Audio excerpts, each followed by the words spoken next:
Misturado, não. Ok, pessoal. Na última aula, a gente iniciou o tema da semana passada, né? Da primeira semana do PET complementar, que seria História e Percepção no Tempo. Então vamos aqui, né, dar continuidade a esse tema na aula aqui do sexto Regi 4. Pessoal, a gente até chegou a avançar um pouco na última aula sobre esses assuntos aqui. Se eu não me engano, a gente parou aqui, ó, aqui em a história como Pedro. Você pode, por favor, desligar seu áudio? Pedro, Oi? você pode, por favor, desligar seu áudio? Obrigado. A gente parou aqui nessa parte, né, a história como meio de vencer a mortalidade. Mas assim, para a gente refrescar um pouco a memória, vou passar aqui brevemente sobre os pontos que a gente falou na aula passada, tá bom? É, a cultura e a história. Segundo Pascal, saber-se imortal é ser mais nobre que todo o universo. A relação do homem com a história passa intimamente pela sua cultura e pela sua noção de mortalidade. A cultura é uma forma do homem dar sentido à sua existência finita. O que acontece, pessoal?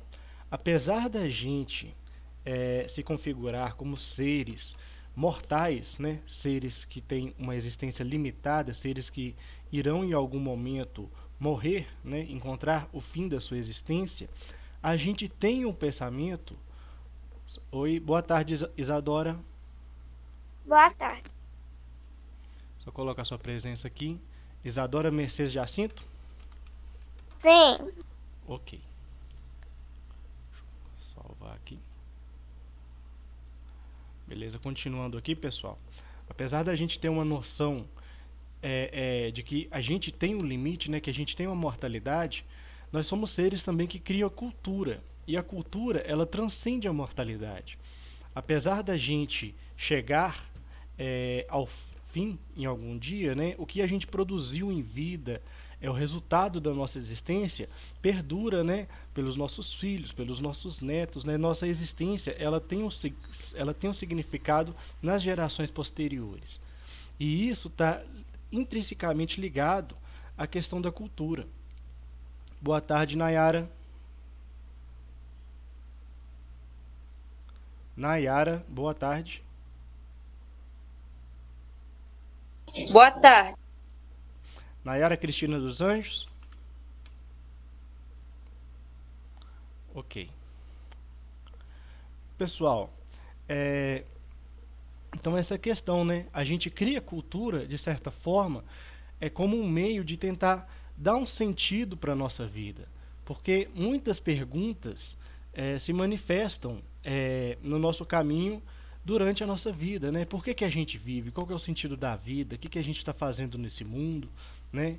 Então, de certa forma, a cultura, o que a gente produz, né? A manifestação da ação humana, que é a cultura, ela existe como uma forma, né? Como uma tentativa de tentar explicar, tentar dar um significado, dar um sentido à vida, né? Que, por mais curta que ela seja, ela perdura, né? Através da cultura. Aqui a gente também tem o segundo ponto, a visão histórica e a cultura. É correto afirmar que a visão histórica de determinadas sociedades se difere de acordo com a cultura em que elas estão inseridas. Ou seja, pessoal, dependendo da cultura, né, do grupo onde a gente está inserido, a visão nossa de mundo pode mudar. Né? Um exemplo aqui, ó, a forma como a gente vê o mundo é diferente da forma como um índio vê o mundo. Né? A forma como os brasileiros veem o mundo é uma forma diferente da forma que os americanos veem o mundo. Né? Então, cada cultura ela vai influenciar diretamente na visão que a gente tem do mundo, do tempo e da história. Ok? E aqui vem o segundo tópico. Para exemplificar essa relação entre a perspectiva histórica e a cultura. O que é a perspectiva, pessoal? É a forma como a gente enxerga, né? A forma como a gente vê. Perspectiva histórica, como a gente vê a história e a cultura, essa relação entre a história e a cultura. Podemos, por exemplo, analisar paralelamente as concepções de tempo das culturas greco-romanas e a cultura judaico-cristã. Gente, a cultura greco-romana, ela tem uma visão de tempo cíclico. O que é que isso quer dizer? Quer dizer que para os gregos, para os romanos, né, da antiguidade, não existia, não é que não existia, não era tão importante a questão do começo e do fim do mundo, né? Não era tão importante para os gregos ou para os romanos como o mundo se criou, como que ele foi formado, né? Se alguém criou o mundo, se o mundo sempre existia. Na verdade, a visão deles era que o mundo estava ali, né? Provavelmente ele sempre existiu e que a função deles não era questionar como que o mundo surgiu ou quando o mundo vai acabar, né? Eles achavam que o quê? Que todo fim é um novo começo. Ou seja, essa questão do tempo cíclico. Existe um ciclo. Toda vez que você chega ao fim de um processo, outro processo é iniciado, né? Então, essa visão de ciclo.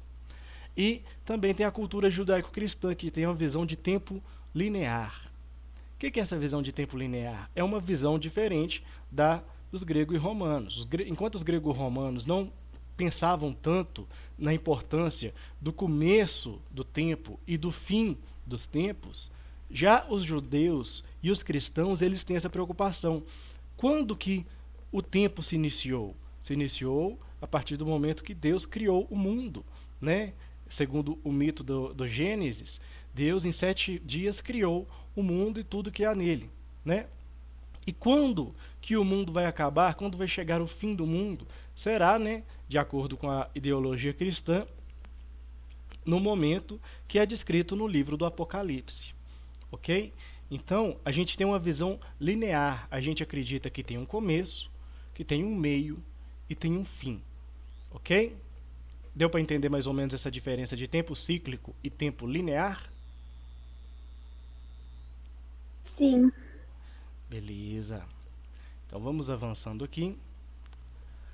Aqui tem uma definição, né, do tempo cíclico e do tempo linear. Tempo cíclico, ideia de eterno retorno. Todo fim é um novo começo. É mais comum aos mitos. Ok? E o tempo linear, influência judaico-cristã. O tempo tem um começo, um meio e um fim. Ok? E aqui, ó, tem um exemplo de como a gente usa essas perspectivas todo dia, né? Nós, seres humanos, nós agentes, né, na história, a gente enxerga o mundo tanto com uma visão de tempo cíclico, tanto com uma visão de tempo linear. E eu trouxe aqui essas duas imagens. Vocês estão conseguindo ver aqui, ó? O que vocês acham que essa primeira imagem representa?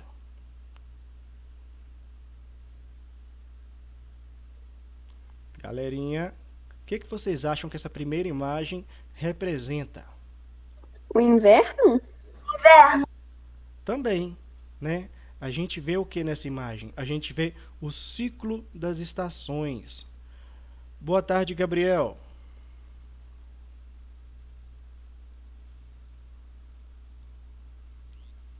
Boa tarde, Gabriel.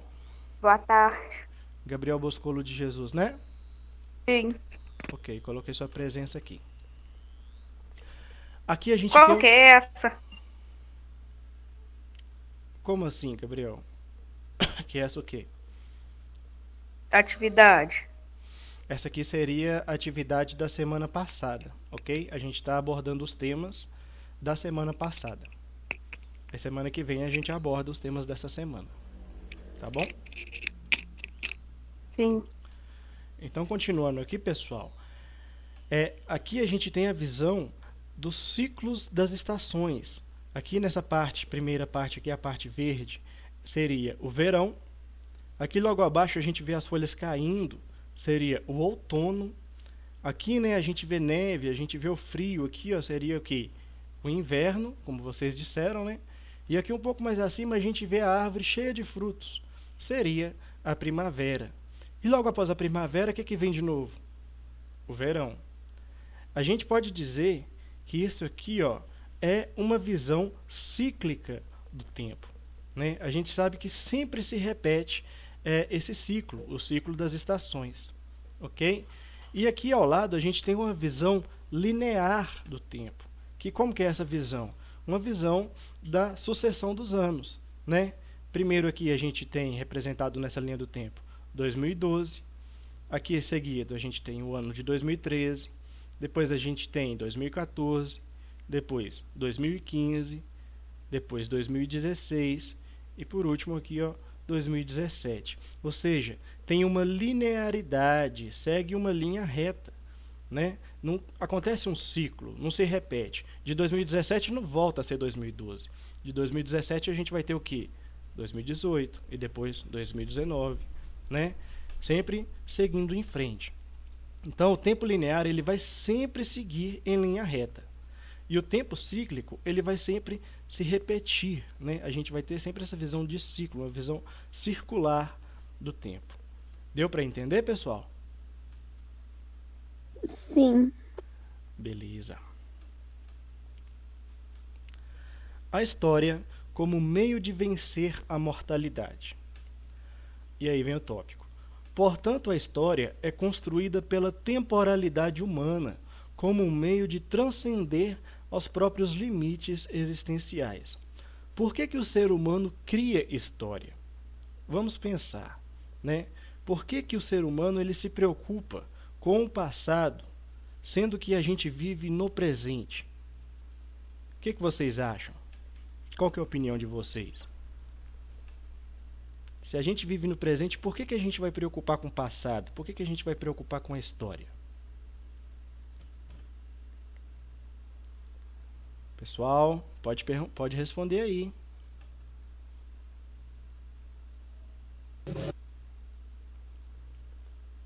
Vamos lá, Gabriel, por que você acha que...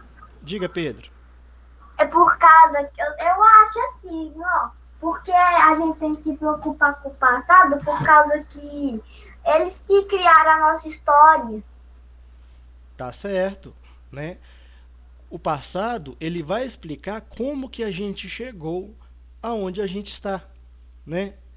Por exemplo, meu nome é Edivaldo, eu sou professor, eu nasci na cidade de Paracatu, né? Hoje eu vivo em São João del Rei, mas como que se deu a minha origem, né? Como que meus pais, eles se encontraram e gerou o meu nascimento, né? E meus avós, como meus avós se encontraram e deu origem a meus pais? Se alguma coisa tivesse acontecido diferente, será que eu existiria hoje? Então a história ela tem uma importância enorme para a gente entender como que funciona o presente. Tá certo? Falou muito bem, Pedro. Ok, pessoal. E a história ela também tem um outro objetivo.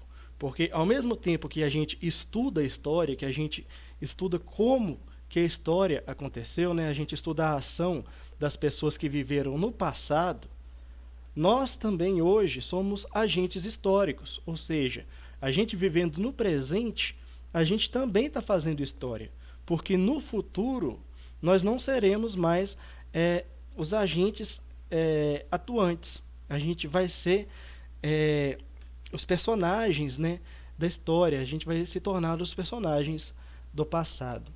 Ok? Então, de certa forma, a gente cria a história para a gente entender aonde a gente chegou, ok?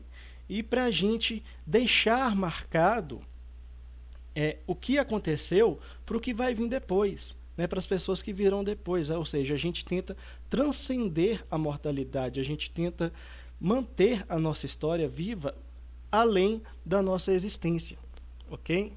E aqui eu trouxe algum exemplo aqui de um personagem do livro da Ilíada, escrito por Homero. Esse livro ele é muito antigo, tá bom, pessoal? É um dos livros mais importantes da literatura grega antiga. Esse livro foi escrito, tanto a Ilíada quanto a Odisseia foram escritos aí pelo Homero, né? E que é considerado um historiador, né? Um trovador, um poeta grego. e ele transmitiu os acontecimentos da Guerra de Troia e do retorno de Ulisses até a sua casa, até a ilha de Ítaca. E no primeiro livro, no livro da Ilíada, a gente vai ter esse personagem aqui, ó, que é o Aquiles. E o Aquiles, ele tinha uma preocupação muito grande sobre como que ele seria lembrado na história. O Aquiles ele era filho de uma deusa, né, uma deusa do oceano com um ser humano, né? E ele era um guerreiro muito forte, muito poderoso, ele era um semideus, né? E tinha uma força, uma capacidade assim de luta, de guerra, de conflito muito grande. Então ele foi chamado para participar da Guerra de Troia. Quando ele foi chamado para participar da Guerra de Troia, a mãe dele virou para ele e disse o seguinte, a deusa do oceano, né? Disse para ele assim, ó, se você for para essa guerra, você não voltará vivo. Você vai morrer nessa guerra. Mas todo mundo vai lembrar da sua história. Mas se você não for nessa guerra, se você resolver ficar, você vai ter uma vida longa, você vai viver muitos anos, né? Mas os seus filhos vão chorar a sua morte, seus netos vão lembrar de você, seus bisnetos talvez ouçam falar no seu nome, mas daí por diante o seu nome será apagado da história, você será esquecido, ok? E ele fez uma escolha entre ter uma vida longa, né, chegar até a velhice, ter uma velhice longa, e morrer jovem. Ele preferiu morrer jovem em uma guerra e ter o seu nome lembrado no futuro. Tanto é que hoje a gente está falando dele, né, como um personagem histórico, o Aquiles. E durante um momento que ele estava lá na Guerra de Troia, os gregos, né, ele estava lutando do lado dos gregos contra os troianos, os gregos estavam perdendo muitas batalhas para os troianos. E os gregos estavam com medo, né, de morrer na batalha, de perder. E então eles viraram para Aquiles e falaram, olha Aquiles, vamos entrar em nossos navios e vamos voltar para a Grécia, porque senão a gente vai acabar morrendo aqui nessa guerra. E nisso Aquiles respondeu, por isso seu nome nunca será lembrado, né? Ou seja, não importa a morte, não importa o que vai acontecer agora, o que importa é o que ficará para o futuro, né? Era essa visão do Aquiles, porque de certa forma ele acreditava que mesmo morrendo, a sua história, a sua lembrança, a sua memória ficaria viva pela eternidade. Então a história acaba sendo uma forma da gente vencer a nossa mortalidade, ok? Aqui a gente tem uma segunda fala também do Aquiles que diz o seguinte, os deuses nos invejam. Eles nos invejam porque somos mortais, porque a qualquer momento pode ser o nosso último momento. Tudo é mais bonito porque estamos condenados. Você nunca mais vai ser tão bonita como você é agora. Nós nunca estaremos aqui novamente. Existe uma frase que diz o seguinte, se você toma banho em um rio, sai desse rio, e depois entra novamente no rio, você não está tomando banho no mesmo rio e nem você é a mesma pessoa que tomou banho no rio inicialmente. Ou seja, não dá para você tomar banho no mesmo rio duas vezes, porque você não é mais aquele que era do passado e nem o rio é mais aquele, né? As águas passaram, o tempo passou. Como a gente tem um limite na nossa vida, a gente tem um prazo de validade, tudo que a gente faz é mais especial, né? Toda ação que a gente faz se torna mais especial. Imagina se a gente nunca morresse. Será que as nossas ações, as nossas escolhas, as nossas decisões, elas teriam um real significado? Será que elas teriam um sentido mesmo? Né? Então essa reflexão aí, o Aquiles ele traz nessa fala, ok? E uma última frase aqui, ó. Oi, Surian.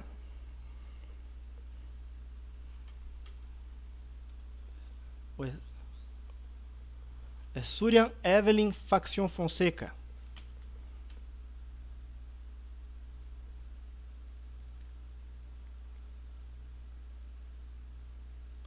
Surian, Tá me ouvindo?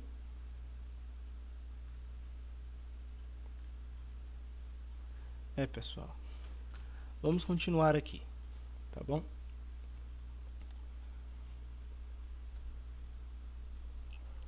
Então vamos lá. E essa última frase aqui sobre Aquiles. Embora ausente, Aquiles estava sempre presente. Ou seja, apesar de já ter encontrado a sua morte, né, na guerra, a memória dele sempre estaria presente. A memória dele iria perdurar além, né, do seu tempo de vida. Avançando aqui, a gente tem aqui esse exemplo aqui do Napoleão Bonaparte. Houve um momento, gente, que Napoleão Bonaparte estava entrando em guerra com a Inglaterra, ok? Napoleão Bonaparte, ele se tornou o cônsul da França, né, o governante da França, e ele entrou em guerra com a Inglaterra. E a Inglaterra, ela fazia um comércio muito importante com o Egito nesse período. Então Napoleão, ele resolveu invadir o Egito para impedir esse comércio, né, para prejudicar a Inglaterra. Então, Napoleão saiu da França e foi até o Egito, pessoal. E quando ele foi para o Egito, ele encontrou as pirâmides de Gizé, ok? E aqui vem o tópico. Exemplificando essa ideia, podemos citar o momento quando Napoleão Bonaparte estava no Egito, no fim da década de 1790, durante as guerras revolucionárias. Ele disse aos seus soldados, apontando com o braço para as pirâmides de Gizé: "Vejam, homens, 40 séculos vos observam."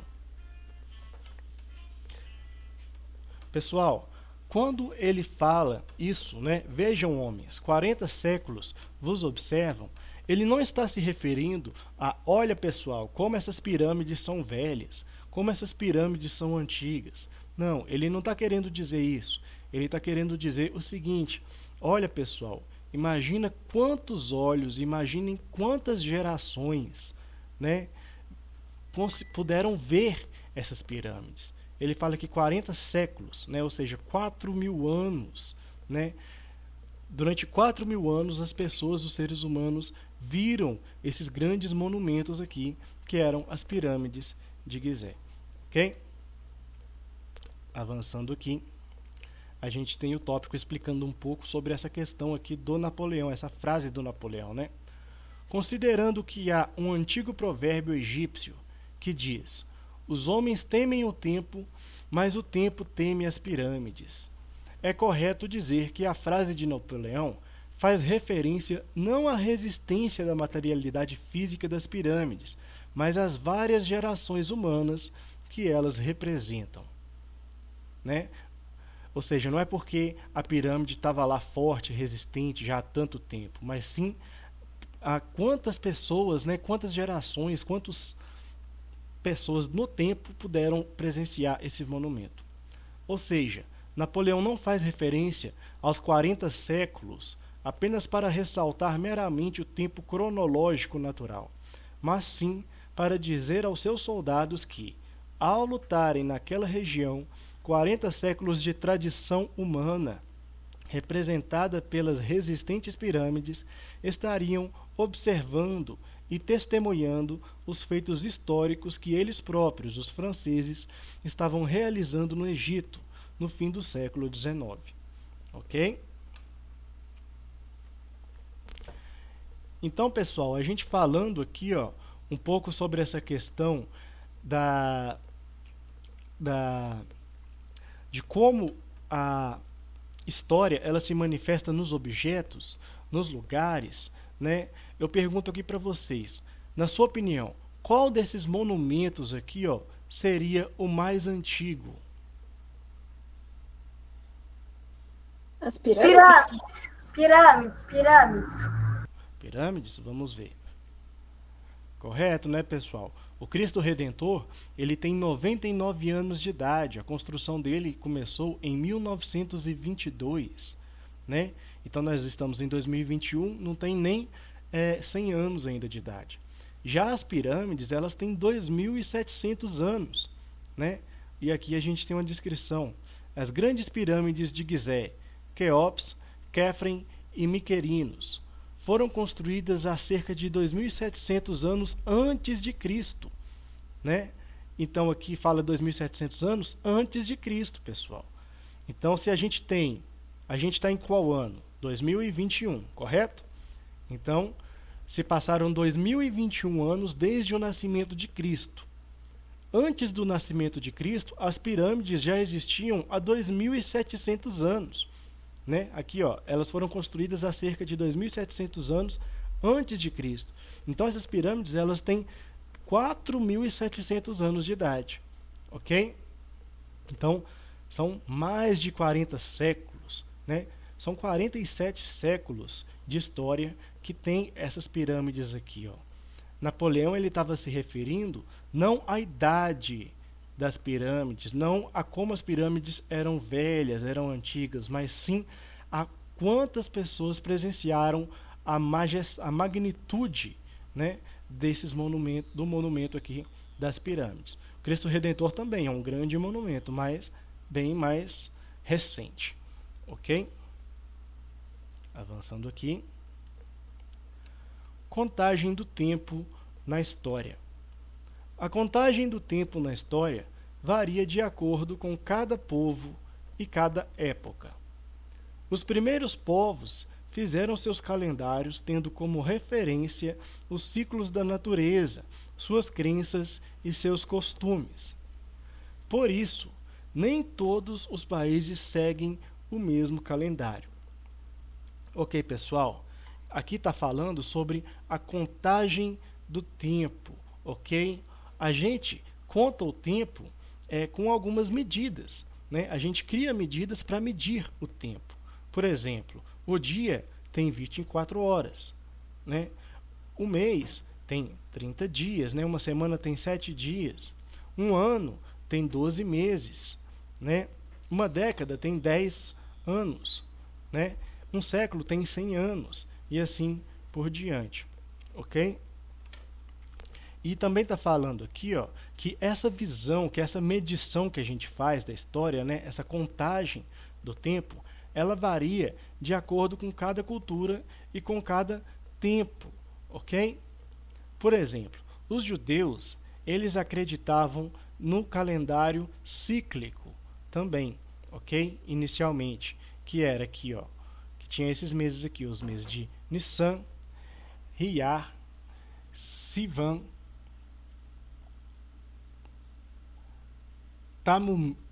Tamimuz, Av, Elu. Pessoal, não vou conseguir ler não, que aqui meu hebraico tá bem enferrujado, tá bom? Mas aqui, ó, eles tinham seus próprios meses, eles tinham uma divisão diferente da divisão que a gente usa hoje, tá bom? E aqui abaixo a gente também tem os islâmicos, que eles também tinham uma divisão diferente da que temos hoje, ok? Essa visão, ela ainda é preservada por esses povos, apesar de, em grande parte, eles usarem também a visão que a gente usa hoje, né? Porque os judeus, por exemplo, eles vivem, em grande parte, né? O país de origem, né? A terra de origem seria Israel, mas existem judeus em todo o mundo, e nem todos os judeus vão poder seguir o calendário deles, né? Porque o mundo não segue o calendário judeu, o mundo segue o calendário cristão, né? O calendário que a gente segue, o calendário de 12 meses. Então, eles vão adaptar a sua vida ao calendário, né, da nossa cultura, apesar de a sua cultura ter um próprio calendário. E aqui temos um pouco da visão do tempo cronológico e do tempo histórico, ok? O que seria o tempo cronológico?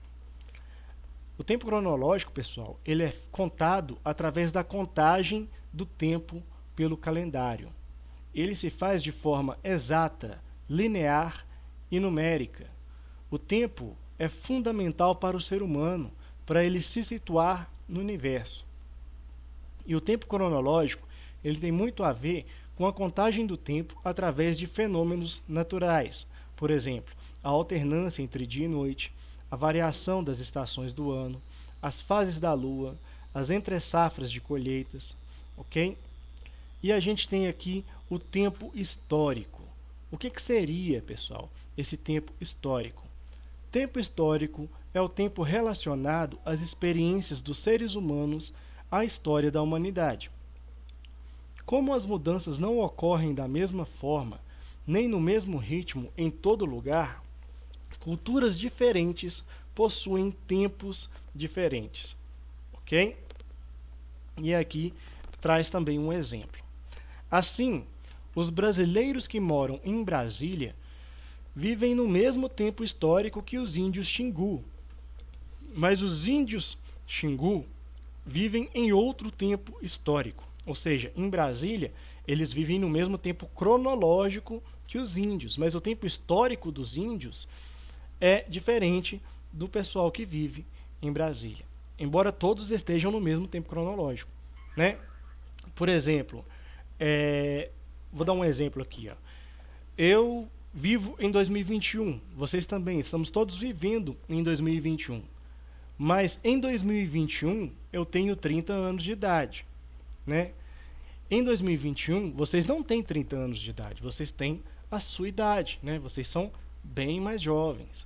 O que isso quer dizer, pessoal? Quer dizer que apesar da gente viver no mesmo tempo cronológico, ou seja, estamos aqui no presente, né, em 2021, a gente não vive o mesmo tempo histórico. Eu já fiz 30 aniversários. Vocês, quantos anos vocês têm aí? Eu tenho quase 12. Nossa, então olha, eu tenho mais que o dobro da idade de vocês, né?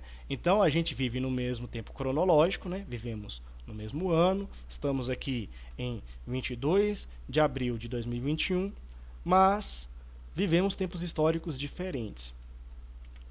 E aqui, ó, eu trouxe um exemplo de como que o tempo histórico e o tempo cronológico eles se relacionam.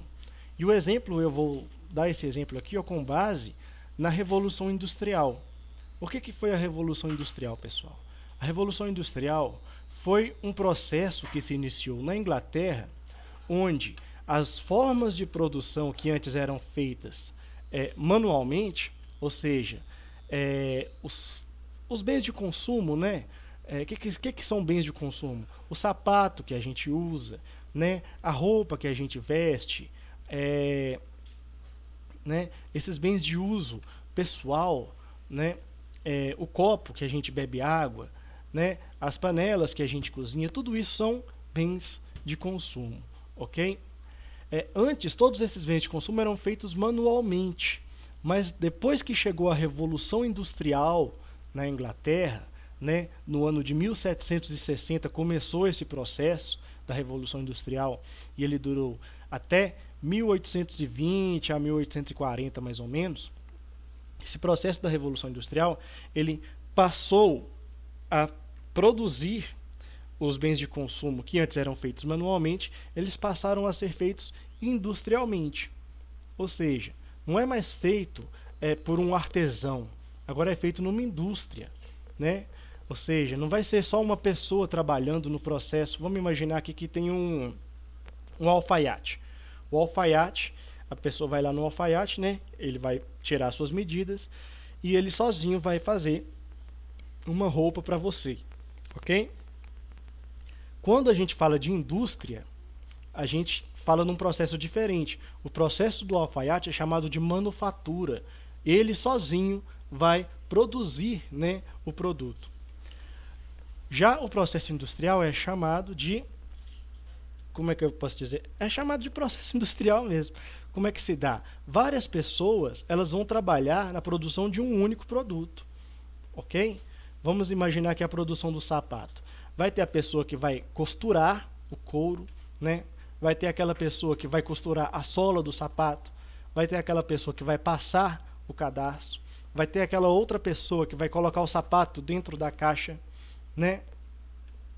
E vai ter aquela pessoa que vai fazer o transporte do sapato da indústria até as lojas, né? Então esse processo industrial, para um produto chegar na gente, várias pessoas acabam se envolvendo, ok? Então, a gente vê esse processo industrial, a gente vê a indústria na nossa vida, né? Pode-se dizer que praticamente tudo que a gente usa, né, é industrial. O computador que a gente usa, o celular que vocês devem estar usando aí, ou o computador que vocês usam para estar assistindo essa aula, né? A internet, tudo que a gente usa, as roupas que a gente veste, tudo isso são produtos industriais, ok? Então a gente vive a industrialização. A industrialização está no Brasil. Mas como que isso tem a ver, professor, com o tempo histórico e com o tempo cronológico? Tem a ver da seguinte forma, pessoal. Tudo aquilo que existe no tempo está atrelado à ideia de cronologia. Em outras palavras, nós vivemos todos o mesmo tempo cronológico. Como eu disse, né, nós vivemos em 2021 e assim tal. Por exemplo, todos estamos aqui vivendo o ano de 2021. Ano passado estivemos vivendo o ano de 2020. Ok. E aqui vem a explicação. O tempo histórico se relaciona à forma como as pessoas interagem com o tempo cronológico. Por exemplo, no Brasil, no período de 1785 a 1808, a industrialização foi proibida no Brasil. Nesse mesmo período cronológico, a industrialização se intensificou na Inglaterra, ok? Então, pessoal, a gente vê aqui em 1760 já começa o processo da Revolução Industrial aonde? Na Inglaterra. Mas no Brasil, nesse período aqui, ó, de 1785 a 1808, o mesmo período que a Inglaterra estava se industrializando, o Brasil tinha proibido a industrialização. Ou seja, não podia ter indústria no Brasil. Por quê? Porque isso ia atrapalhar o trabalho daqueles que produziam de uma forma baseada na manufatura. Ok? Nesse mesmo período cronológico, a industrialização se intensificou muito na Inglaterra. A indústria brasileira só foi alavancar verdadeiramente no período de 1930 a 1956. Ou seja, Brasil e Inglaterra cruzaram um mesmo tempo cronológico. Ou seja, quando era 1820 na Inglaterra, era 1820 no Brasil, né? Claro. Mas o tempo histórico, né? Eu coloquei aqui errado, pessoal, que deveria ser o mesmo tempo cronológico, né, que seria... Não, perdão. Aqui eles cruzaram o mesmo tempo histórico, que é o processo da industrialização, né? Tanto o Brasil quanto a Inglaterra viveram a industrialização, mas o tempo cronológico aconteceu diferentemente. Na Inglaterra aconteceu antes, na gente aconteceu depois. Eu meio que embaralhei aqui, mas deu para entender, pessoal?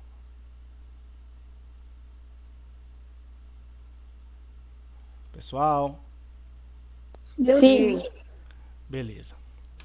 Então vamos avançar aqui. Aqui vem as atividades, ok? Vocês conseguiram fazer as atividades da semana passada no Conexão Escola? Sim. Sim. Sim. Beleza. Quem não conseguiu... Você pode me informar se eu enviei? Gabriel, eu vou dar uma olhada lá porque eu ainda não conferi as atividades da semana passada, tá bom?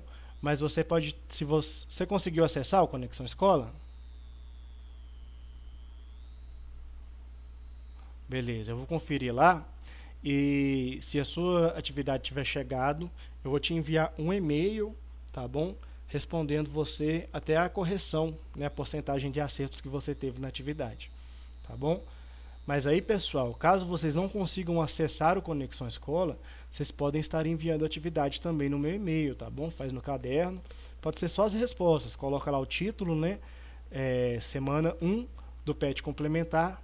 Coloca as respostas, bate uma foto que dê para ler bem as suas respostas e envia para mim no meu e-mail, ok? O e-mail eu coloquei lá no grupo de vocês. Depois vocês dêem uma olhada lá. Então vamos aqui, ó, para a atividade. Leia o texto e, a seguir, assinale a alternativa correta. Então, vamos ler o texto, pessoal. O homem não passa de um caniço, o mais fraco da natureza, mas é um caniço pensante. Não é preciso que o universo inteiro se arme para esmagá-lo. Um vapor, uma gota d'água, é o bastante para matá-lo. Mas, quando o universo o esmagasse, o homem seria ainda mais nobre do que o mata, porque sabe que morre e a vantagem que o universo tem sobre ele, o universo a ignora. O que Pascal está querendo dizer aqui, pessoal? O texto do matemático e filósofo Pascal diz que o homem é nobre porque sabe que morre. Saber que morre, do ponto de vista da temporalidade humana, no tempo propriamente histórico, quer dizer: alternativa A, ser meramente animal, como todos os outros. Alternativa B, não ser consciente da morte, como é o universo. Alternativa C, ser inteligente é ser imortal. Alternativa D, ter consciência da própria finitude. E alternativa E, não conseguir dominar o universo. Pessoal, quando Pascal fala que o ser humano é o mais nobre, né, de todo o universo, porque ele morre, porque ele sabe que morre, o que será que ele quer dizer com isso, pessoal? Por que o ser humano é nobre em sua mortalidade? Nessa questão aqui, ó, qual a alternativa que vocês acham que é a correta? Qual que explica melhor essa ideia do Pascal de que o ser humano é nobre por ser mortal? Qual que é, Pedro? Ter D. consciência da própria afinidade? Quem disse? Eu. Pedro, exatamente, Pedro. Né? Ele tem consciência da sua própria finitude, ele sabe que vai terminar, né, a sua vida em algum momento. Então a alternativa certa seria a letra D, ter consciência da sua própria finitude. Ok? Avançando aqui, nós temos a questão 2. Muitos estudiosos de textos míticos e religiosos, como Romeno, Mircea Eliade, assinalam que há uma diferença crucial entre o modo de vida, entre o modo como a tradição clássica greco-romana e a tradição judaico-cristã veem o tempo humano. Né? A forma como os judeus e os cristãos veem o mundo, veem o tempo, né, é diferente da forma como os gregos e os romanos veem o mundo. Ok? Sobre essa visão de mundo aqui. Ó. Essa diferença consiste no fato de que, na cultura clássica e na cultura judaico-cristã, prevalecerem respectivamente as concepções. Então, pessoal, aqui está perguntando nessa questão para vocês indicarem qual que é a visão de tempo primeiro, né, dos gregos e romanos, né, da cultura clássica. A cultura clássica é formada por gregos e romanos, né, e dos judeus e dos cristãos, né, da cultura judaico-cristã. Qual que é a visão de tempo da cultura clássica e da cultura judaico-cristã, respectivamente? Primeiro a visão dos grego-romanos e depois a visão judaico-cristã. Alternativa A, do tempo reencarnado e do eterno retorno. Alternativa B, do desenvolvimento linear e da eternidade cíclica. Alternativa C, do eterno retorno e do tempo cíclico. Alternativa D, do desenvolvimento linear e do eterno retorno. E alternativa E, do eterno retorno e do desenvolvimento linear. Eterno retorno, pessoal, seria o tempo cíclico, tá bom? E desenvolvimento linear seria o tempo linear, né? O tempo um ano após o outro, um dia após o outro, né? Sem que um ano voltasse a ser contado do zero, ok? Qual que seria a alternativa correta, pessoal? Letra Letra E, né? Tá correto. Por quê? Os gregos e romanos, eles tinham a visão do eterno retorno. Ou seja, para eles, o tempo, o fim do tempo, era o início de um novo tempo. Né? Eles tinham a visão cíclica, a visão do eterno retorno. E os judeus e os cristãos, eles têm uma visão de desenvolvimento linear. Ok? Então, a resposta certa seria a letra E. E. Beleza. E aqui a questão 3. Quando Napoleão Bonaparte estava no Egito no fim da década de 1790, durante as guerras revolucionárias, ele disse aos seus soldados, apontando com o braço as pirâmides do Vale de Gizé: Vejam, homens, 40 séculos vos observam. Considerando que há um antigo provérbio egípcio que diz: os homens temem o tempo, mas o tempo teme as pirâmides, É correto dizer que, letra A frase de Napoleão faz referência à engenhosidade dos engenheiros egípcios. Letra B. A frase de Napoleão faz referência não à resistência da materialidade física das pirâmides, mas às várias gerações humanas que elas representam. Alternativa C. A frase de Napoleão ressalta o medo que os franceses tinham do Vale de Gizé. Alternativa D. A frase de Napoleão faz referência ao Observatório Astronômico das Pirâmides de Quéops. E a alternativa E. A frase de Napoleão não tem nenhum sentido histórico. Então, pessoal, qual que é a alternativa que vocês acham que é correta pelo que a gente falou aqui de Napoleão? B. B. Letra B? De bola? Vamos ver. Sim. Correto, pessoal. Isso aí. A frase de Napoleão não faz referência à materialidade física, né, das pirâmides, não por elas terem sido resistentes há tantos anos, né, há 40 séculos, né, há 4.000 anos, mas sim as várias gerações que elas representam. Ok? Então vocês acertaram todas, pessoal. Então é isso, tá bom? Por hoje nós fizemos a correção aqui da semana 1 do PET complementar e amanhã a gente vai iniciar aqui os temas da semana 2, né, da semana atual. Ok? Vocês têm alguma dúvida? Não. Deu para entender tudo legal? Sim. Beleza, então, pessoal. Foi um prazer estar com vocês e até a próxima. Muito obrigado. Tchau, boa tarde. Tchau, tchau. Boa tarde. Tchau. Tchau. Vai achando que é bom.